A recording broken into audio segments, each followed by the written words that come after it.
Buen día, bienvenidos a mi podcast. Soy Paula Andrea, sin títulos ni etiquetas. Este es mi segundo episodio y espero que al terminar de escucharlo puedas tener la absoluta confianza de que puedes avanzar sin rastro de condenación, de culpa o de juicio. No tienes que pagar 2 veces el mismo delito a la sociedad, ni al banco el mismo préstamo. Te lo dejo ahí. ¿Te has preguntado cómo es el corazón de Dios? ¿O has experimentado la plenitud al recibir el amor de Dios? Déjame decirte que yo sí. Y confieso que no es un tema diario, pero que han sido momentos tan íntimos y de manera tan contundente que quedaron grabados en todo mi ser. No lo puedo limitar a mi mente, a mi corazón, a mi cuerpo, en todo mi ser, al punto de despertar interés en mí y contarte una historia sobre eso. Seguro te ha pasado que muchas veces o en algunas ocasiones has anhelado recuperar algo que tenías, con lo cual tú te sentías seguro, amado o incluso valioso. Tal vez ese algo era lo que te daba la identidad y al perderlo sientes que perdiste todo, que ya no tienes nada, que ya no vales o peor aún, que nunca más vas a volver a tener la sensación de seguridad, amor o valor. Lo primero que debes preguntarte es cuáles son los pensamientos o las situaciones que te están robando la paz mental, que están generando cuadros de ansiedad o que en ocasiones te están condenando por una mala decisión que tomaste. Esas premisas debemos exponerlas a la luz de la verdad, la palabra de Dios. Y sí, suena extraño, pero en la Biblia existe una verdad para cada mentira que alimentas en tu mente y que no te deja avanzar a conquistar esas nuevas victorias o recuperar aquellas que ya habías alcanzado. Hace algunos días, llegando a un grupo, mientras entraba a mi casa, sentí algo diferente, inusual. Sentía que Dios me dijo que ya no tenía que seguir viviendo experiencias para tener revelación sobre algunos temas y que iba a poder ayudar aún sin haberlo vivido. Y eso para una persona que todo lo vivió, que en todo se estrelló, es algo de muchísimo valor y esperanza. Y de repente, esa misma noche, una amiga me escribe angustiada, un poco culpable por haber abortado. Aparentemente es algo que pasó hace muchos años, pero aún en su mente se sentía reciente y parecía que estaba haciendo eco.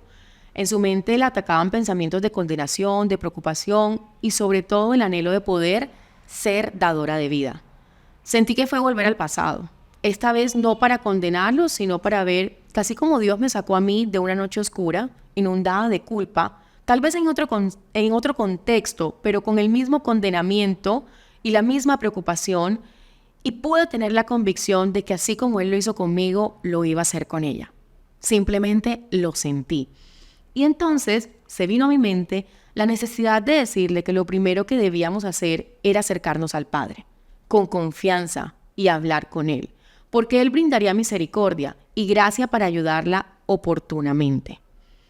Hay un versículo que se vino a mi mente y dice así que acerquémonos confiadamente al trono de la gracia para recibir la misericordia y encontrar la gracia que nos ayuda oportunamente. Y es uno de los más esperanzadores que yo he encontrado, pero asimismo de los más retadores, porque es imposible acercarnos a Dios sin confianza y aún más acceder a esa misericordia sintiéndonos condenados. La condenación nos aparta, nos aleja. Misericordia es de esas palabras que solemos repetir, especialmente los cristianos, como que Dios tenga misericordia de, o que la misericordia de Dios esté contigo. Y cuando preguntaba a algunos amigos qué era la misericordia, sus respuestas se inclinaban a, es una sensación de paz, es un regalo de Dios, es algo que uno siente, es favor, es gracia. Pero independientemente de esas percepciones, hoy quiero que reflexionemos sobre el alcance de esta palabra y asimismo entender cómo orar eficazmente. La misericordia de Dios se define como 1, compasión de Dios, 2, ayuda de Dios y 3, perdón de Dios.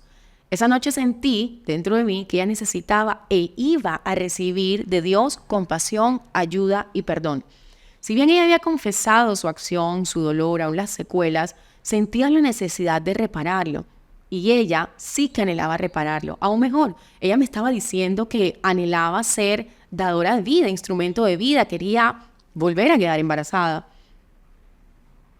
Compartimos que si la decisión ya fue tomada, si ya no puedes volver al pasado, ya no podemos volver atrás, no valía la pena seguir viviendo en condenación, pues solo iba a traer tormento. Y en realidad tampoco se trata de justificar las razones, se trata de soltar lo que ya pasó y que hoy no tiene incidencia. Eso nos pasa a todos.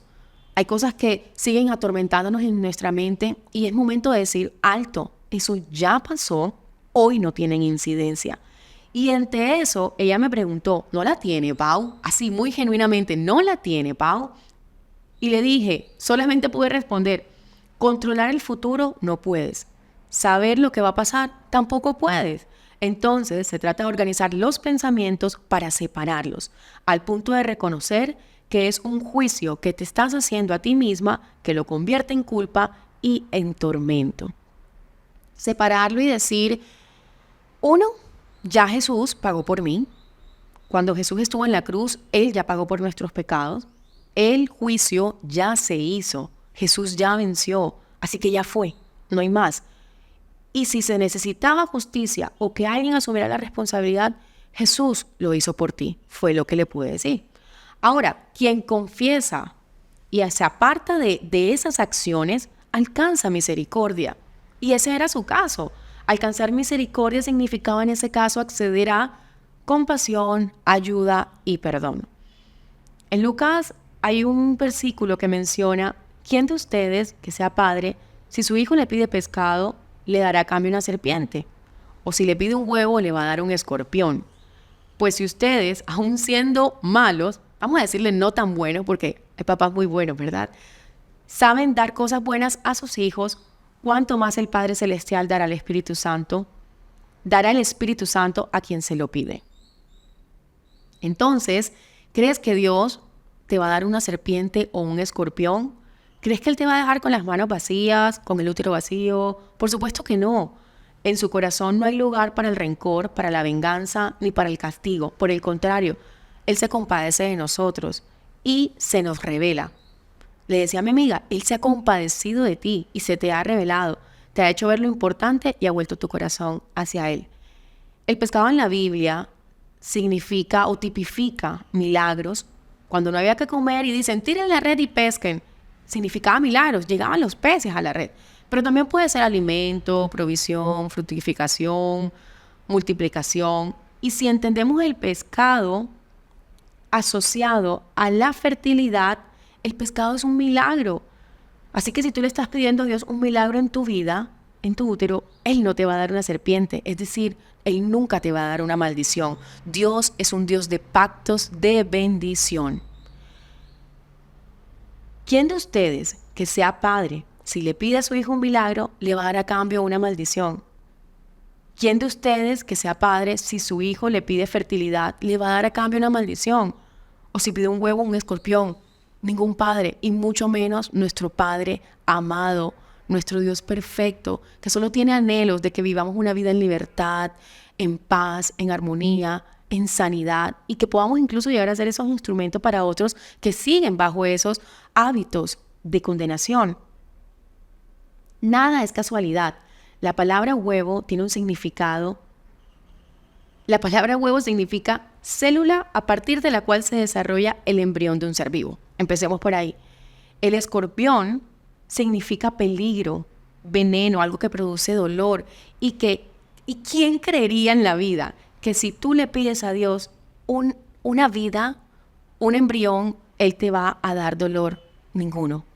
No estaba segura de mencionar esto, pero duramente se ha tratado incluso de asociar en el vocablo griego, de acuerdo a unas raíces indoeuropeas, la palabra cortar, la palabra escorpión con cortar, con raspar, inclusive cortar en pequeños trozos. Y eso dolió mi corazón porque justamente, yo sé que no existen las casualidades, pero justamente es algo muy similar a lo que pasa cuando se viven abortos.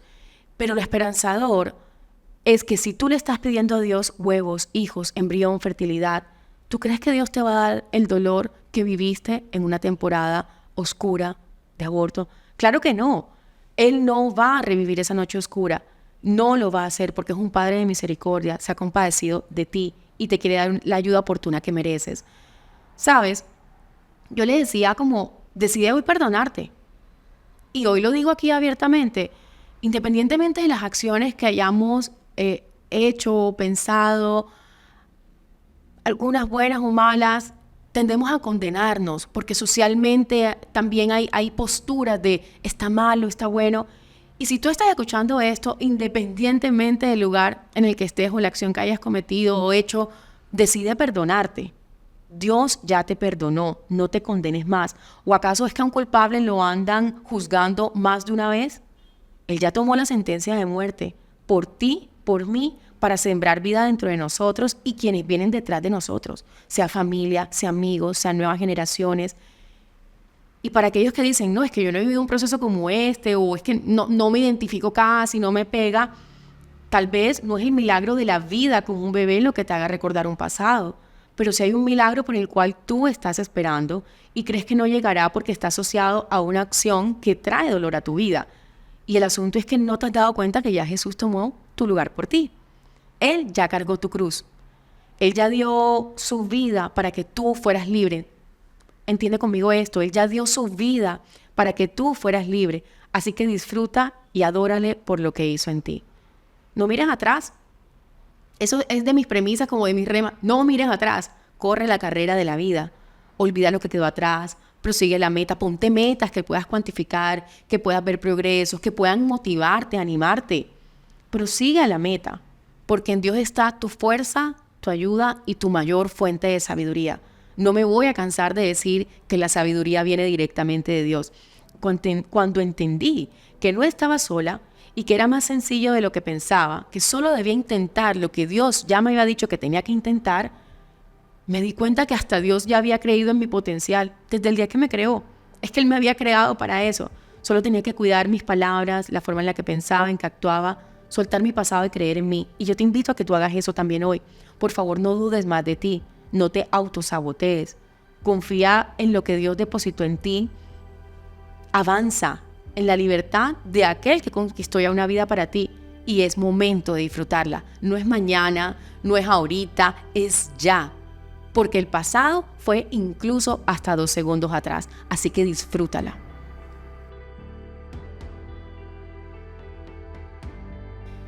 Espero que haya conmovido tanto como me conmovió a mí al hacerlo, y aparentemente no son temas tan ligeros, pero aquí hay un mensaje de perdón y quiero que te quedes con ello.